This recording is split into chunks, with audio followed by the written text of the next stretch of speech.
Во денешниот дневник на ТВМ ке гледате. Стариот дел од Струга затрупан со отпад.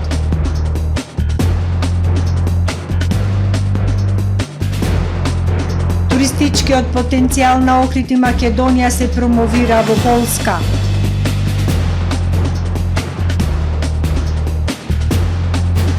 Педесетина археолози и студенти презентираат истражување на балканската предисторија.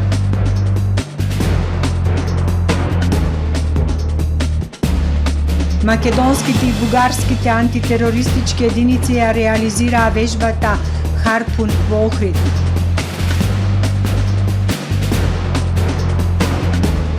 Се шири истрагата за коруптивните дејствија на Макрон. Ги погледнавме кратките најави, со дневникот започнуваме по временската прогноза. Останете со нас.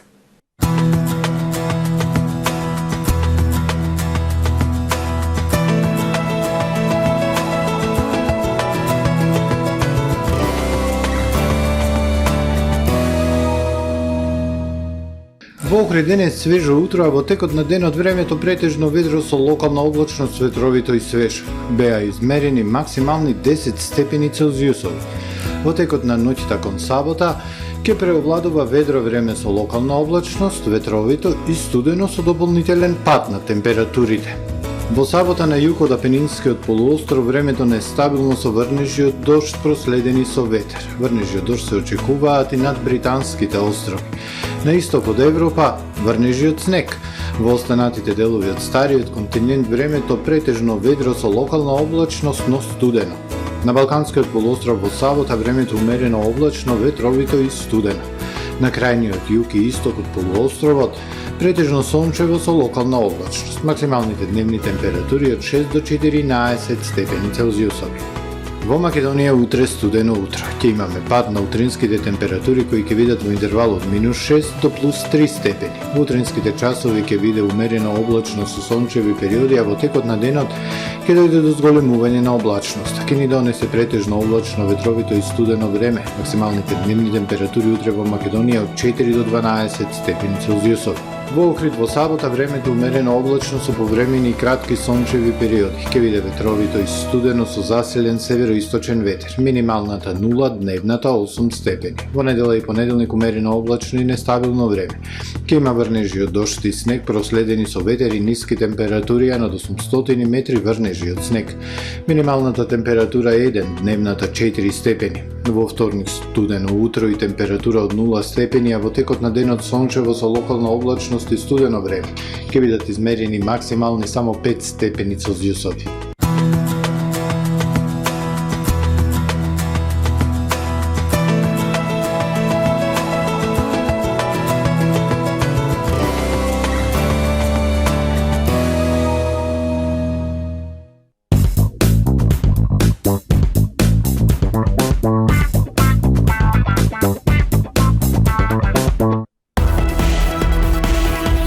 Ноември, месец на бесплатна реклама на ТВМ. Во време на тешка економска криза, ТВМ ја помага локалната економија со бесплатно отстапување на својот рекламен простор. Обратете се на нашите телефони за вашиот бизнис да стане видлив во регионот. Добре дојдовте во светот на Кармен Бау Центар. Во беспрекорно уреден продажен простор, купувањето во еден Бау Центар никогаш не било попријатно.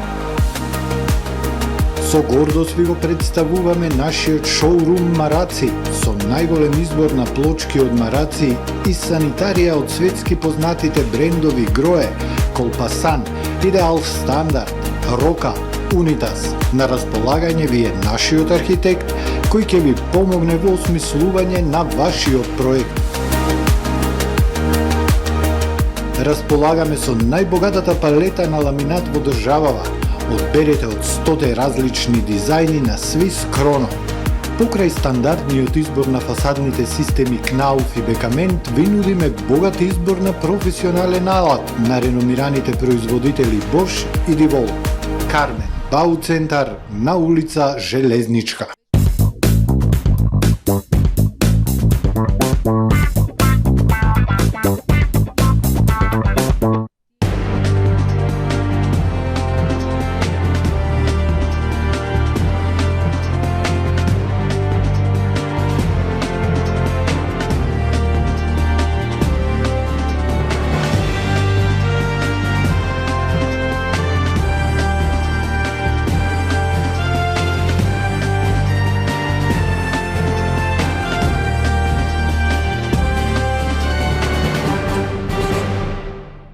Добар ден, прво издание на Дневникот на ТВМ. Стариот дел од градот Струга затрупан со отпад. Комуналното предпријатие не ги расчистува депониите со оправдување дека нема можност да пристапи со механизацијата поради изградбата на улиците. Жителите поднесоа петиција до Комуналниот инспекторат, но и приговор до Државниот управен инспекторат и до Инспекцијскиот совет. Стар град Струга затрупан со отпад. Комуналното предпријатие не ги расчистува депониите со оправдување дека нема можност да пристапи со механизацијата поради изградбата на улиците. Жителите велат и пред реконструкцијата го имале истиот проблем. Несовесни граѓани, но и дуќанџиите од чаршијата несоодветно го одлагаат отпадот по сокаците во стариот дел на градот. Како жители на овој дел од стариот град, упорно апелираме и бараме од институциите да биде решен овој проблем со кој што се сочуваме речиси секоја година, посебно во летниот период, кога е зголемен бројот на туристи и кога е зголемен опсегот на отпад кој што го фрлаат граѓаните. Она што е исто така проблем за нас е тоа што инспекцијските служби, Комуналниот инспекторат воопшто или многу малку е заинтригиран да реагира по службена должност. Жителите поднесоа петиција до Комуналниот инспекторат, но и приговор до Државниот управен инспекторат и до Инспекцијскиот совет. Како граѓани на Стар град поднесовме петиција и барање до Комуналниот инспектор да излезе на терен да направи увид. Она што го добивме како документ беше смешно, затоа што тој не видел ништо, бидејќи во моментот, баш кога тој излегол, сметот бил дигнат. Сметот е се уште тука. Надлежните меѓусебно си ја подаваат топката. Од инспекторатот ставот е дека инспекторот постапил согласно законските овластувања, а од Инспекцијскиот совет граѓаните ги упатиле поплаките да ги праќаат до инспекторатот. Жителите бараат надлежните да се погрижат за комуналната хигиена во градот. Од Комуналниот инспекторат велат се постапува согласно надлежностите. По налог на Општина Охрид од вчера започна расчистување на речното корито на реката Коселска. Екипи на јавните предпријатија Охридски комуналец и Водовод го расчистуваат речното корито од натрупан зелен отпад и шут, како и депониите, создадени депонии на повеќе локации покрај реката. Вчера ТВМ информираше дека поради зелен отпад и вегетација е намален протокот кај мостот на реката, но од секторот за комунални дејности, сообраќај и улици не дадоа одговор дали и кога ќе преземат активности за подоцна експресно да издадат налог за чистење на овој дел од коритото. ТВМ од почетокот на октомври објавуваше во неколку наврати за овој проблем на жителите од селото Орман. Тие преку ТВМ реагираат дека иако упатувале барања до надлежните да се врши поредовно контрола и увид по течението на Коселска, целосно чистење на коритото не е извршено последните 10 години, што представува опасност за поплавување на нивните имоти и земјоделски површини во сезоната на дождови. Преку виртуелно нуркање во заливот на Коските, летање со параглајдер и други 3D видеа се промовираат убавините на Македонија на полските туристи. Деновиве туристичкиот потенцијал се промовира на саем во Варшава. Очекувањата за наредната 2023 година се зголемување на полските туристи за 15 до 20%. Агенцијата за промоција и поддршка на туризмот продолжува со зајакнета промоција на македонските туристички дестинации во насока на зголемување на бројот на туристи од полскиот туристички пазар. Промотивните активности вклучуваат реализација на прв и втор дел медиумска кампања, информативни патувања за новинари, инфлуенсери и туроператори, како и учество на саемски манифестации. Деновиве Агенцијата за промоција и поддршка на туризмот е на саемот во Полска на 28-то издание на интернационалната манифестација во Варшава. На саемот учествуваат повеќе од 50 држави, 450 изложувачи, 130 туроператори и 20.000 посетители посетители кои сакаат да одберат атрактивна дестинација за нивниот следен одмор. На македонскиот штанд, чие брендирање ги отсликува туристичките дестинации, покрај Агенцијата за туризам учествуваат коекзибиторите Максан, Туринг Македонија, Experience Balkan и DMC Balkans. На покана на Агенцијата за промоција и поддршка на туризмот, македонскиот штанд е посетен од ВД амбасадорот Илија Псалтиров. Остварени се повеќе средби со туроператори од Полска и благодарение на соработката со швајцарската програма за промоција на извозот, изработена и брошура со учесниците на македонскиот штанд. Во соработка со име програмата за зголемување на пазарната вработливост, изработени се 3D видеа со можност посетителите преку виртуелната реалност да ги видат убавините на Македонија преку виртуелно нуркање во заливот на Коските, летање со параглайдер и така натака. Учеството на полските туристи од вкупниот број на туристи во Македонија изнесува 5% за периодот јануари-септември 2022 година.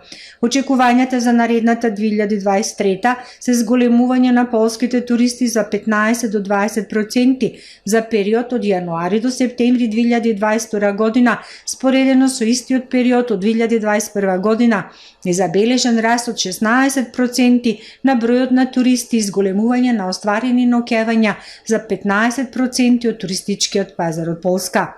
Агенцијата за промоција и поддршка на туризмот и во вториот дел од медиумската кампања промоцијата ќе насочи на електронски медиуми, односно 100% онлайн рекламирање. Меѓународна конференција посветена на балканската предисторија се одржува викендов во Охрид во организација на Центарот за истражување на предисторијата. Доста сличности и заеднички елементи во материјалната култура покажуваат досегашните резултати од заедничката работа на неолитските локалитети во Влахо, Поградец и Винча, на која се вклучени 50 на студенти и стручњаци кои воедно ќе приложат нови перспективи за предисторијата во Србија, Албанија и Македонија. Заеднички елементи и доста сличности во материјалната култура од праисторијата на територијата на Србија, Албанија и Македонија. Ова го покажуваат резултатите од досегашната заедничка работа на археолози од трите земји на неолитските локалитети во Влахо, Поградец и Винча, вели Гоце Наумов, председател на Центарот за истражување на предисторијата. Истражувањата се во рамки на проектот Заедничко културно наследство, а сознанијата од истите стручњаци и студенти ги презентираат во Охрид на меѓународната конференција посветена на балканската предисторија. Елементите што ги имаат овие локалитети, овие остатоци, материјални остатоци од првите или најстарите земјоделци на Балканот, всушност покажа дека има доста сличности во материјалната култура и тоа беше едно од целите на проектот, да покажеме колку заеднички елементи има кои претходно беа познати, меѓутоа сега прв пат вака се работат заеднички меѓу соработници од овие три земји и кои не секако покажуваат голем број на сличности и различности, но поентата беше да се актуализира тој вид на карактер и на поврзаност меѓу овие региони во неолитот. На финалната конференција и предходеа работни состаноци на терен, предавања, работилници со вклученост на 50 на археолози од трите држави кои ги усовршуваат методите на истражување. Постои добро меѓусебно разбирање кое допринесува до потемелно разбирање и на преисторијата, но и отворање на можности за нови соработки, истакнува Наумов. Беше само прашање на време кога ќе почнеме да работиме заедно и да придонесуваме уште потемелно кон разбирање на преисторијата и генерално на незините хронолошки и културни карактеристики. Така да ова е всушност едно отворање на нова порта во соработките меѓу овие три земји и особено меѓу археолозите од овие три земји, затоа што видовме дека има само бенефит од овој вид соработка во смисол на нови научни сознанија кон кои заедно придонесуваме и погледи или согледување перспективи на преисторијата на Балканот. На крајот на проектот ќе бидат презентирани публикации и брошури. Дополнително ќе се финализира со издавање на книга која ги сумира активностите и согледувањата произлезени од проектот, кој финансиски е поддржан од Фонд за Западен Балкан во рамки на Европската Унија. Македонската специјална антитерористичка единица Тигар и специјалниот одред за борба против тероризмот на Република Бугарија денеска во Охрид ја реализираа вежбата Харпун 2022. Оваа оперативно-тактичка вежба е уште еден показател за проактивност и посветеност во борбата против тероризмот, заедно со партнерите од Бугарија, како уште една добра порака на пријателство, соработка и партнерство, истакна министерот Спасовски, кој заедно со заменик министерот за внатрешни работи на Бугарија Катинов ја проследи вежбата во Охрид. Демонстрација на решавање на заложничка ситуација предизвикана од терористичка група од вода, копно и воздух се одржа денеска во Охрид. Оперативно-тактичката вежба Харпун 2022 ја спроведоа припадници на специјалната антитерористичка единица Тигар од Министерството за внатрешни работи на Македонија и специјалниот одред за борба против тероризмот од Министерството за внатрешни работи на Бугарија во содейство со одделот за воздухопловни единици при македонското МВР. На вежбата присуствуваа министерот за внатрешни работи на Македонија Оливер Спасовски и заменик министерот за внатрешни на Бугарија Венцислав Катинов. Тие истакнаа дека ваквите заеднички активности треба да станат одржлива практика, бидејќи придонесуваат за развој и зајакнување на директни и редовни контакти и продлабочување на практично ориентирана интеракција во борбата против терористичките закани. Министерот Спасовски и заменик министерот Катинов остварија и работен ручек на кој што заеднички високо ги оценија односите меѓу двете земји во областа на внатрешните работи. Заменик министерот Катинов истакнал дека е потребна уште поактивна и поефикасна соработка меѓу двете земји во сите области на соработка, како што сте безбедноста на границите, борбата против различни форми на прекограничен организиран криминал, борбата против тероризмот и за други прашања од заеднички интерес.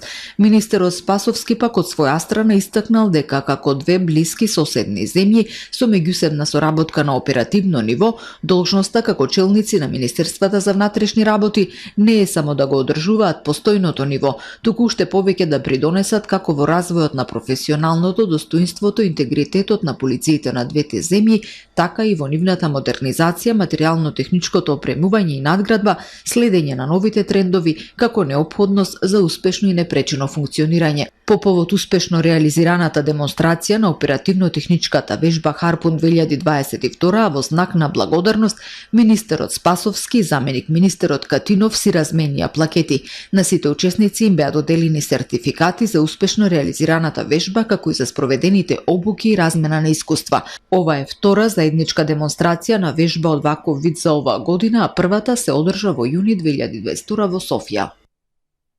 За понеделник закажана е 20-та седница на Советот на Општина Охрид со почеток во 9 часот, од која ТВМ ќе врши директен пренос. На дневен ред се 64 точки кои се однесуваат на остварувањето на буџетот од оваа и нацрт буџет за наредната година.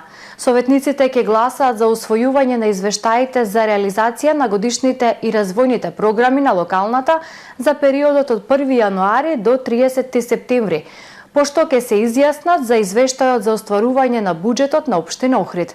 Пред советниците ќе се најдат и нацрт годишните програми за 2023 година и предлог одлука за усвојување на нацрт буџетот на Општина Охрид за наредната година. Советот ќе одлучува за давање согласност за измени на одлуката за утврдување на висината на надоместокот на услугите што ги врши јавното предпријатие Градски пазар Охрид, за давање согласност на правилникот и каталогот за стандардизација и визуелна унификација на локациите опфатени со анализата на визуелното оптеретување на градот. На дневен ред е и предлог одлука за давање согласност на статутот на приватна установа за деца детска градинка Абецедар во Охрид. А во продолжение да ги погледнеме и вестите од светот. Францускиот финансиски обвинител отвори истрага за да ги испита сомнежите за наводно незаконско финансирање на кампањата на францускиот председател Емануел Макрон во 2017 година и за врските со американската консултантска групација McKinsey, објави весникот Le Parisien. Обвинителството потврди дека ја проширило постоечката истрага за наводната даночна измама од страна на McKinsey, за да открие каква улога играла консултантската група за време на председателските кампањи во 2017 и во 2022. Обвинителството наведува дека истрагата не е насочена против Макрон. Канцеларијата на Макрон не одговори на барањето на Ројтер за коментари и одби да ја коментира изјавата на обвинителот. Мекензи негира вмешаност во било какви незаконски активности. Опозицијата претходно ја обвини владата на Макрон дека троши премногу пари за финансирање меѓународни консултантски компании кои плаќаат малку или никаков данок во Франција. 10 лица загинаа, 9 се повредени. Во пожар во стамбена зграда во Урумчи, главниот град на западната кинеска област Ксинџијанг. Според информациите, причина за пожарот кој избунал вчера на 15 кат од зградата е неисправен електричен дистрибутер. 9 од повредените се задржани во болница заради вдишување чад, но нивните животи се надвор од животна опасност. Ова е втор смртоносен пожар во Кина во изминатите неколку дена. Инаку во пожар во фабрика во централниот кинески град Ањанг оваа недела загинаа 38 лица. Швајцарија се соочува со недостиг на некои лекови поради тешкоти во синџирите на снабдување предизвикани со мерките за сузбивање на ковид во Кина, како и војната во Европа. Предупреди фармацевското здружение, има најмногу проблеми со лековите за деца, особено со сируп за намалување на температура и лекови за крвен притисок, лековите за психијатрија и лекови за Паркинсонова болест. Состојбата доведе до тоа лекарите во некои случаи да бидат принудени да набавуваат лекови од странство, вели председателот на Швајцарското здружение на фармацевти. Ажурираните вакцини за COVID-19 нудат зголемена заштита од нови варијанти кај луѓе кои претходно примиле до 4 дози од постарата вакцина, покажа американско истражување. Студијата опфатила повеќе од 360.000 луѓе и била објавена во неделен извештај за морбидитет и морталитет, неделен епидемиолошки преглед објавен во Американски центар за контрола и превенција на болести CDC. Студијата ги нуди првите докази дека новите вакцини на Pfizer и Moderna обезбедуваат подобра заштита во споредба со оригиналните вакцини. Од нивното воведување во септември, бустерите, кои ги содржат оригиналните и омикронските BA.4,5 варијанти на коронавирусот, обезбедуваат поголема корист за помладите возрастни на возраст од 18 до 49 години, отколку за оние од постарата возрастна група. Тоа е се во првиот дневник на ТВМ. Ви благодарам за довербата. Довидување.